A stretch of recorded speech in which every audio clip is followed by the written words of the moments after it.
guys, Jeff with HKS Systems Lock Safe, showing you what we're up to today. We're doing a little bit of the old-fashioned boxes, coin boxes. So, Greenwood, for one of my customers, they have the apartment building.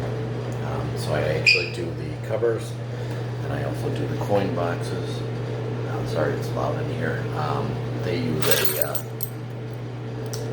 basically an abloy, but it's a knockoff an abloy. It's called Cobra. Sort of the same thing, just cheaper. And then the top ones are just tubular LSDAs. So they have about 50 units that they have, 2 for each floor. So that's 100 machines, lots of coin boxes. We made it much simpler on them. We just made it so one key works everything for the top, one key works everything for the bottom, except for when they get locks changed or for whatever reason they buy new machines, they throw the old one out. No one has a key now, so gotta open that up and switch it out to a new box. We'll be back. Alright guys, so we got that picked open. I was going to actually film that, but I didn't have time. I picked it so damn quick. If you don't know, these are the tubular picks that you can get right from eBay. Pretty good. I actually like them, because that's deeper than most typical key systems. So you got a little bit of that. You got a couple different tubular key systems, but this one's pretty nice. And it's cheap, and it's not the best. You'll probably replace it every couple of years if you really use it a lot, but I literally picked that thing in 30 seconds. So quick and easy, and we're going to swap that out and be right back. Alright guys, back with HKS Lock and Safe, showing you what we're up to today. We're just swapping out the old boxes for the new boxes. We'll do this in real time. Always close that door so none of your keys fall in there or little parts fall in there. Put the key on, turn it, pop it out, grab your new key, stick it in,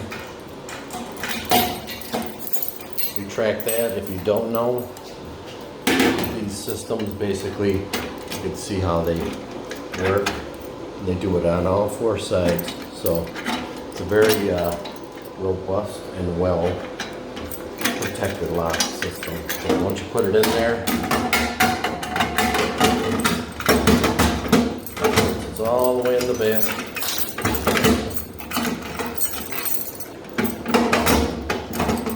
Something there. No, nothing in there. There you go. Sometimes you have to rock it to get it over the ledge there. And she's set. Once again, do the same one over here. Locked. Insert the key. Retract it out. Put it to the side. Grab your new one. Insert the key. Retract the deadbolt. Lock. The whole cylinder spins. And you can see there's a little lip on there. That sometimes will fight you. You have to get it just right, otherwise it's going to sit there. There you go. You can see now it's flush.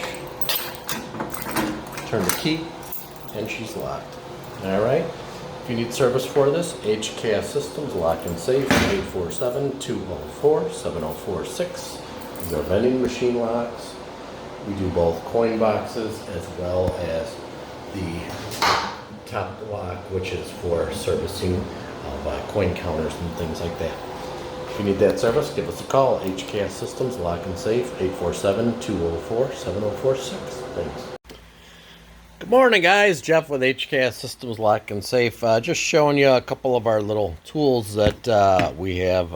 Typically when I have lockouts, I have just a little small set of picks, just like everybody. It's got a couple picks in there, a couple tension wrenches, and a plug spinner. That's 99% of what I'm going to run into. But this is my sort of kit of a little bit of everything extra. There's another basically double picking kit I have. Same thing I have in my main one, other than it's got a couple more picks and a little bit more room in there. If you don't know, there's some F-Series bypass. There's the force tool for the dreaded quick set smart key, which, although I don't like them, they are pretty hard to pick. So I'm not going to be the guy that uses the leashy, because these are all leashies in here. I'm not going to be the guy that uses a leashy, spends a half an hour to originate a key and decode it. That's not me. I'm going to drill it and fill it. These are extractors for getting broken keys out. But you really, if you're getting into the trade, you're going to need to buy pretty much all these tools. The old-fashioned bypass snap gun, which I don't hardly ever use. I have an electronic one. If I use it, it's usually going to be the electronic one. Works a little bit better. These are just poke tools to, force a latch back or bypass something. Same as this. This is just to slide down the frame and let yourself in sometimes. Sometimes that works, but that's the bottom. That's the top section. There's a bottom section in here. So let me put this on pause, and I'll be right back. All right, guys. Told you I'd be right back. So what is this stuff? This is Lock Monkey. This is just the replacement for that tool that lets you slide it down the face of the frame, and it's just basically like nylon little replacement inserts. If you ever, I don't do any automotive anymore. I bought these. I forgot it was even in here, to be honest with you, because I never really used this bottom section. But this is the Lock Monkey. It's for the TB keys for the Fords. It's actually pretty cool. It actually works very well. Opens up most TB locks, sort of like a master key, which is sort of weird, but not a good idea. But I don't do any automotive, so it's just there. If you don't know, this is the Adams Wright 4700 series.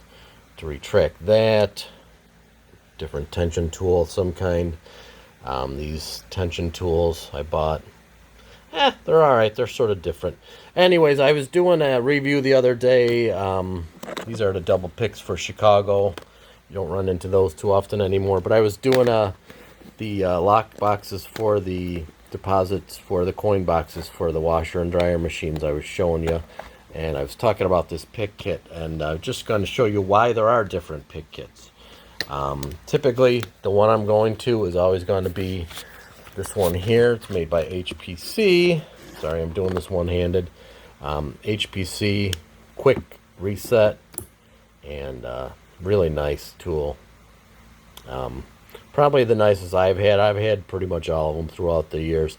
I just am very lucky, and this is very easy to adjust. I'm very lucky with this, it seems like. I don't know if it's luck or skill, but you're able to adjust the tension on the collet, so it's really something you could figure out what's your sweet spot is, and it'll allow you to pick those locks. This is regular standard diameter, so if you don't know, that is why there is different diameters. So you can see this is the other HPC, which I think I've used twice. I've only bought it because I needed it for the one job. It's super tiny. It's made for like locks on computers back in the day, that you would lock them so people can't walk off with them.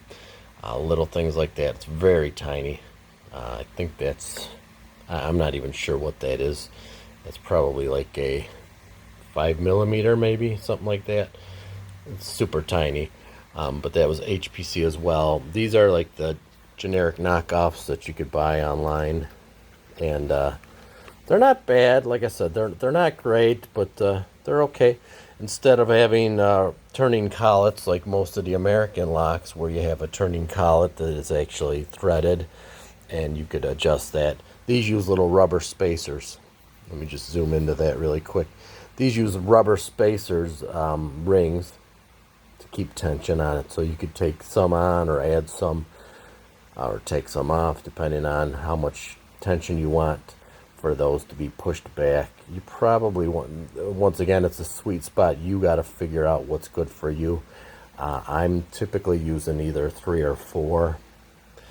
Depends on the lock. But these are all different diameters as well. So if you see that that's got a replaceable driver on the center section there, that little nub there, you just pull that section back over here. There's a set screw. If you could see, like right underneath there, you just pull this back. there's a set screw. Pull that out and you could remove that center section. Some of the imported Chinese stuff doesn't have a driver like that, so you would need to remove that to get it to be used for that sort of thing. Once again, different diameters are different locks. I'm not sure what diameters these are because it's all in Chinese, so I have no idea. I'm guessing maybe they say something on there. Let me just reopen this really quick. Never even paid attention, to be honest with you. I usually just grab them, and they come with replaceable little pins, hex wrenches, extra little rubber bands if you need that. Let me see if these have actual diameters on them. I guess they do. Way down there. Super fine print. What's it say? 7.8 millimeter. And then the other ones I'm assuming are going to say something different. I never really have used the big formatted ones yet. 7.5, 7.8. But yeah, they're pretty decent. I think Klom, KLOM, is the company that makes them. They're on I guess eBay or wherever you get them. I'm not telling you even to buy them, but if you're buying them, it's a pretty decent set. They're cheap, you know, $40 maybe. Not quality like that for sure. That's, you know, $100 tool. That's $30-40. There's a reason why. You get more of them. It's good for the occasional sports guy that does it for a hobby or whatever, but if you're truly doing it for professional work, you're going to want to buy the tools. So anyways, that is it for the daily update on tools and what you use as the professional locksmith, and how we deal with the soda machines or tubular keys and how we open them. We can originate keys because we have those key machines. I've done a video on that already, on the key machines. But if you need any service for this, tubular machines or duplication, it's sort of an oddball. Nobody really cuts those anymore. We do. Give us a call. HKS Systems Lock and Safe, 847-204-7046. Thanks.